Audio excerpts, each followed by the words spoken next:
Hello दोस्तों, क्या हाल है। आज तारीख 8 जुलाई, दिन मंगलवार, हिंदी तिथि आषाढ़ त्रयोदशी। और आइए बात करते हैं आज के मुख्य समाचार में देश की तमाम बड़ी खबर पर नजर डालते हैं। चलिए जान लेते हैं आज की पहली बड़ी खबर। आज की सबसे बड़ी खबर रियो डी जेनेरियो में ब्रिक्स शिखर सम्मेलन से आ रही है, जहां हमारे प्रधानमंत्री नरेंद्र मोदी ने पूरी दुनिया को एक जोरदार संदेश दिया है। उन्होंने गर्व के साथ कहा कि भारत अपने साझेदारों के साथ मिलकर खनिजों और प्रौद्योगिकी की सप्लाई चेन को और मजबूत करेगा, ताकि कोई भी देश इसका गलत इस्तेमाल न कर सके। सुनिए, यह और भी खास है। पीएम मोदी ने आर्टिफिशियल इंटेलिजेंस यानी एआई के दुरुपयोग को रोकने के लिए वैश्विक मानकों की जरूरत पर जोर दिया। क्या यह कदम वैश्विक स्तर पर पारदर्शिता और सुरक्षा को नई ऊंचाइयां देगा?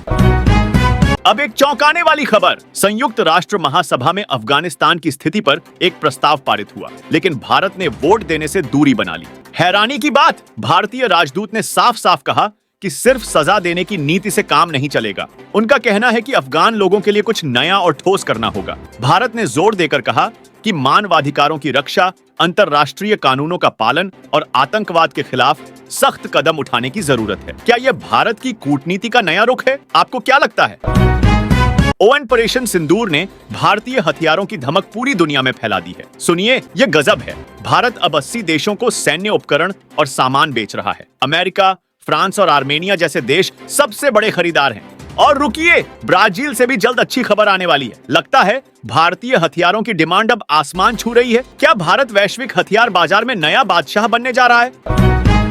दोस्तों, अब बात उस हथियार की जो दुनिया को हक्का बक्का कर रहा है। भारत की ATAGS तोप, जो 48 किलोमीटर तक मार कर सकती है, अब गाइडेड फायर के साथ और भी खतरनाक हो गई है। 25 गोले एक साथ। जी हाँ, यह दुनिया की सबसे बेहतरीन तोपों में शुमार है। DRDO से सेना ने कहा, जल्दी भेजो 307 ऐसी तोपें। क्या गजब की ताकत है हमारे देश में। आपको गर्व महसूस हो रहा है ना? ये खबर चौंका देने वाली है। इजराइल के प्रधानमंत्री बेंजामिन नेतन्याहू ने अमेरिकी राष्ट्रपति डोनाल्ड ट्रंप को नोबेल शांति पुरस्कार के लिए नामित किया है। ट्रंप ने गर्व से कहा, हमने बहुत सी लड़ाइयां रोकी। सवाल ये है, क्या ट्रंप सचमुच शांति के हकदार हैं? आप क्या सोचते हैं दोस्तों? हमें कमेंट में जरूर बताएं। एक और बड़ा ऐलान। अमेरिकी राष्ट्रपति डोनाल्ड ट्रंप ने फिर से यू टर्न लिया है। उन्होंने कहा, अमेरिका जल्द ही यूक्रेन को हथियार भेजेगा। उनका कहना है, हर देश को अपनी रक्षा का हक है। फरवरी 2022 से चल रहे रूस यूक्रेन युद्ध में हमले तेज हो रहे हैं। क्या ट्रंप का यह फैसला युद्ध का रुख बदल देगा? अब व्यापार की दुनिया में हलचल। ब्रिक्स देशों और अमेरिका के बीच टैरिफ युद्ध तीखा होता जा रहा है। ट्रंप ने धमकी दी है कि ब्रिक्स देशों पर 10% अतिरिक्त शुल्क लगाया जाएगा। सवाल यह है, क्या इससे भारत अमेरिका व्यापार समझौता डगमगा जाएगा? क्या होगा इसका असर? आप क्या सोचते हैं? ट्रंप फिर चर्चा में। उन्होंने जापान और दक्षिण कोरिया से आने वाले सामानों पर 25% टैरिफ लगाने का ऐलान किया है। यह टैरिफ 1 अगस्त से लागू होगा। साथ ही ट्रंप 12 देशों के नेताओं को पत्र भेजने वाले हैं। क्या यह वैश्विक व्यापार को बड़ा झटका देगा? आपको क्या लगता है? और एक बड़ा ऐलान, ट्रंप ने बांग्लादेश सहित 14 देशों पर नए टैरिफ की घोषणा की है। म्यांमार और लाओस पर 40%, बांग्लादेश पर 35% और जापान व दक्षिण कोरिया पर 25% टैरिफ लगेगा। ये टैरिफ 1 अगस्त से लागू होंगे। क्या यह वैश्विक अर्थव्यवस्था को हिलाकर रख देगा? दोस्तों, ये खबर दिल दहला देने वाली है। ईरान के राष्ट्रपति पेजेशकियान ने कहा कि अमेरिकी हवाई हमलों ने उनके परमाणु ठिकानों को नुकसान पहुंचाया है, लेकिन उन्हें खुद नहीं पता कि कितना नुकसान हुआ है। उन्होंने कहा, हमें अभी ठिकानों तक पहुंचने में समय लगेगा। क्या यह मध्य पूर्व में नया तनाव पैदा करेगा? बांग्लादेश से बड़ी खबर। वहां की अंतर्राष्ट्रीय अपराध न्यायालय ने फैसला किया है कि 10 जुलाई को पूर्व प्रधानमंत्री शेख हसीना और उनके सहयोगियों पर मानवता के खिलाफ अपराधों के आरोप तय होंगे या नहीं। आरोप गंभीर हैं। हत्या, यातना और घातक हथियारों के इस्तेमाल जैसे इल्जाम लगाए गए हैं। क्या होगा इस केस का अंजाम? दिल दहलाने वाली खबर। अमेरिका के टेक्सास में 4 जुलाई को आई बाढ़ ने तांडव मचा दिया। 100 से ज्यादा लोगों की जान चली गई, जिनमें 28 बच्चे शामिल हैं। सचमुच ये बहुत दुखद है। सूखा क्षेत्र माने जाने वाले टेक्सास में यह तबाही सबको हैरान कर रही है। प्रकृति का यह रौद्र रूप कितना भयानक है। गर्व का पल। गगनयात्री शुभांशु शुक्ला ने अंतरराष्ट्रीय अंतरिक्ष स्टेशन से इसरो को धन्यवाद दिया। उन्होंने कहा, इसरो की मेहनत ने उनकी सुरक्षित यात्रा सुनिश्चित की। 26 जून से वे एक्सियोम 4 मिशन पर हैं। इसरो प्रमुख ने शुभांशु से वैज्ञानिक प्रयोगों की जानकारी ली और गगनयान मिशन के लिए दस्तावेजीकरण पर जोर दिया। भारत का अंतरिक्ष में बढ़ता कदम। वाह, भारत का सपना अब और बड़ा। इसरो चेयरमैन डॉ वी नारायणन ने कहा कि भारत 75,000 किलोग्राम तक के सैटेलाइट लॉन्च करने वाले रॉकेट पर काम कर रहा है। सपना है अपना स्पेस स्टेशन और चंद्रमा पर अंतरिक्ष यात्री भेजना। क्या भारत अंतरिक्ष में नया इतिहास रचेगा? दिल्ली से बड़ी खबर, केजरीवाल की पिंक टिकट योजना अब बंद होगी। रेखा सरकार ने स्मार्ट मोबिलिटी कार्ड योजना शुरू करने का ऐलान किया। इससे बसों में यात्रा आसान होगी और भ्रष्टाचार पर लगाम लगेगी। महिलाओं के लिए यह नया कदम कितना सुविधाजनक होगा। ओडिशा की सियासत में हलचल, बीजेपी नेता मनमोहन सामल एक बार फिर ओडिशा प्रदेश अध्यक्ष बनने जा रहे हैं। उनका निर्विरोध चुना जाना तय है। मुख्यमंत्री मोहन चरण मांझी की मौजूदगी में नामांकन हुआ। क्या सामल ओडिशा में बीजेपी को नई ऊंचाइयों पर ले जाएंगे? यूपी में हड़कंप, मिलक के रठौंडा शिव मंदिर मार्ग पर अवैध निर्माणों पर लाल निशान लगाए गए हैं। बुलडोजर की गूंज जल्द सुनाई दे सकती है। दुकानदारों में डर का माहौल है। प्रशासन ने अतिक्रमण हटाने की चेतावनी दी है। क्या होगा इसका अंजाम?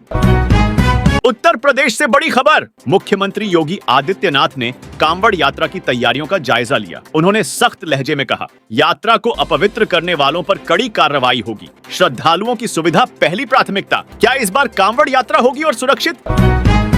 बिहार में सियासी तूफान, चुनाव आयोग ने वोटर लिस्ट वेरिफिकेशन पर कांग्रेस अध्यक्ष मल्लिकार्जुन खड़गे के दावों को झूठा करार दिया। आयोग ने साफ कहा, दस्तावेजों की जरूरत अभी भी है। विपक्ष इसे बीजेपी की साजिश बता रहा है। क्या यह विवाद और गहराएगा?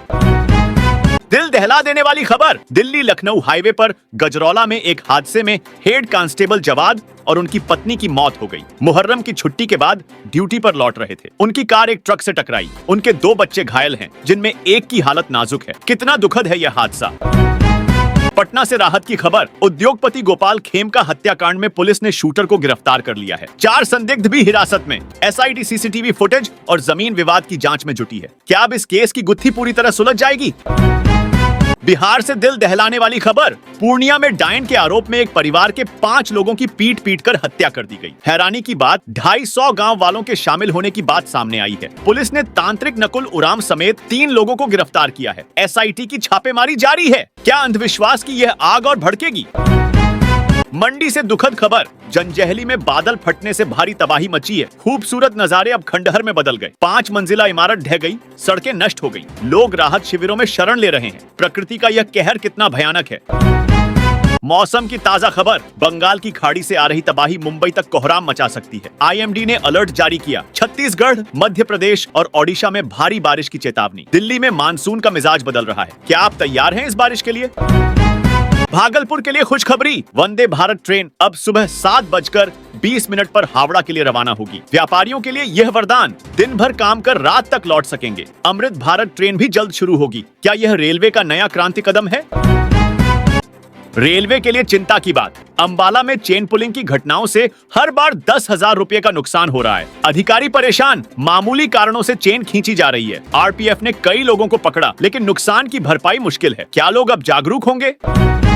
रेल यात्रियों ध्यान दें, दक्षिण रेलवे में विकास कार्यों के चलते 8 से 31 जुलाई तक 4 ट्रेनें अलग रूट से चलेंगी। इसमें एर्नाकुलम टाटानगर, अलेप्पी धनबाद, कन्याकुमारी हावड़ा और कन्याकुमारी डिब्रूगढ़ एक्सप्रेस शामिल हैं। यात्रा से पहले शेड्यूल जरूर चेक करें। और हाँ दोस्तों, आप मुझे कमेंट करके बताइए कि आप कौन से राज्य के कौन से जिले में रहते हैं। कमेंट में बताइए और साथ ही इस वीडियो को लाइक और शेयर करना, SBN न्यूज सब्सक्राइब करके बेल आइकॉन जरूर दबा देना। रोजाना ऐसे इंपॉर्टेंट जानकारियां, महत्वपूर्ण समाचार देखते रहने के लिए। ओके, चलिए ख्याल रखिएगा अपना और अपने परिवार का। मिलेंगे अगले नेक्स्ट अपडेट में, तब तक के लिए जय हिंद, जय भारत, वंदे मातरम।